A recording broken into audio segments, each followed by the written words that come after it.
పొదలకూరులోని శ్రీ వాసవి కన్యకా పరమేశ్వరి ఆలయంలో శుక్రవారం గర్భాలయంలో జ్యోతి స్వరూపంగా అమ్మవారు దర్శనమిచ్చారంటూ ఆర్యవైశ్యులు తెలియజేశారు. అందుకు సంబంధించిన వీడియోను చూపించిన వారు గతంలో ఇలాంటి అద్భుతం ఎప్పుడూ చూడలేదన్నారు.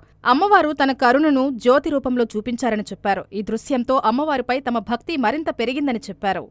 వారి జ్యోతి స్వరూపంగా మనకు కనిపించినటువంటి అద్భుతమైన సన్నివేశాన్ని తిలకించిన తర్వాత నేను నా సహచర మిత్రులందరికీ కూడా దాన్ని ఫార్వర్డ్ జరగడం జరిగింది. వారందరూ కూడా మేము నిన్న గమనించలేదు, వీడియోలో అమ్మవారి స్వరూపం జ్యోతి స్వరూపంగా అద్భుతంగా కనిపిస్తుంది. పరిసరాల్లో ఎక్కడ దీపం అనేది కనిపించకపోయినా కూడా అమ్మవారు జ్యోతి స్వరూపం కనిపించింది. ఎన్నో సంవత్సరాల నుంచి అనాదిగా చేస్తున్నాం పూజలు పునస్కారాలు, మాకెప్పుడు ఇలాంటి అద్భుతమైన సన్నివేశం కనిపించలేదు. అమ్మవారు ఆమె యొక్క పూజలకి సంతోషించి నిన్న వచ్చినటువంటి భక్తుల యొక్క ఆమె నిజమైన భక్తులు ఎవరో వచ్చారేమో, అందువల్ల ఆమె జ్యోతి స్వరూపంగా కనిపించిందని భక్తులందరూ ముచ్చటించుకుంటున్నారు. ఇలాంటి అద్భుతమైన సన్నివేశం జరిగిన సందర్భంగా మన దేవస్థాన కమిటీ వాళ్ళు ఈరోజు లలితా సహస్రనామ సామూహిక పారాయణం చేయడం జరుగుతుంది.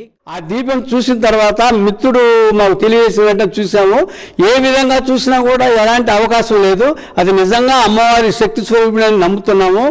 మేము గత 3 సంవత్సరాల నుంచి వాసవి జ్యోతి అని నామకరణం చేసి పైన వాసవి జ్యోతి అని వెలిగిస్తున్నాము.